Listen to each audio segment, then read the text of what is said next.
ওইখান থেকে বাহির হয়ে গেছি। ভালো তো বাসি, কিন্তু আগেরটুকু জানি না। ও মেরে দোস্ত, শুধু ভালোবাসলে চলবে না। আবু তালেবের চেয়ে বড় ভালোবাসা আপনার আমার ছিল না, ছিল না। সাহাবাদের মতো ভালোবাসা আপনার আর আমার নাই, আছে নাকি? হ্যাঁ, আবু তালেবের মতো ভালোবাসা ছিল।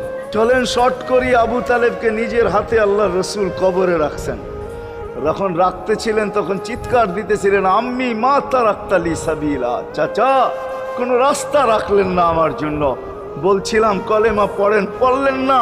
বলছিলাম ঠোঁটটা হেলান, হেলাইলেন না। বলছিলাম চুপ থাকেন, তাও থাকলেন না। সর্বশেষ একটা চিৎকার দিলেন, আলা মিল্লাতি আব্দুল মুত্তালিব, আব্দুল মুত্তালিবের ধর্মের উপরে চলে যেতেছি। এই কথা বইলা দুনিয়ার থেকে বিদায় নিলেন। চুপও যদি থাকতেন তো আমার জন্য কোনো সুযোগ হইতো। চাচা